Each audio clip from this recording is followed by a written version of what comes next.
hrabě Václav Vojtěch ze Šternberka, jakožto své letní sídlo, aby tam mohl pobývat se svou rodinou, manželkou a dcerou.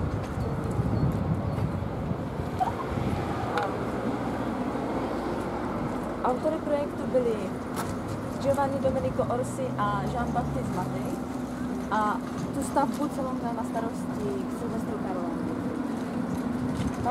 V 18. století tu stavbu odkoupila Marie Terezie jako šlechtiče a od té doby se majitelé hodně měnili, až v roce 1922 poslední soukromý majitel Alois Svoboda věnoval všechny ty pozemky okolo, včetně toho zámku, československému státu jenom pod podmínkou, že se všechny pozemky prospěchu československé mládeže.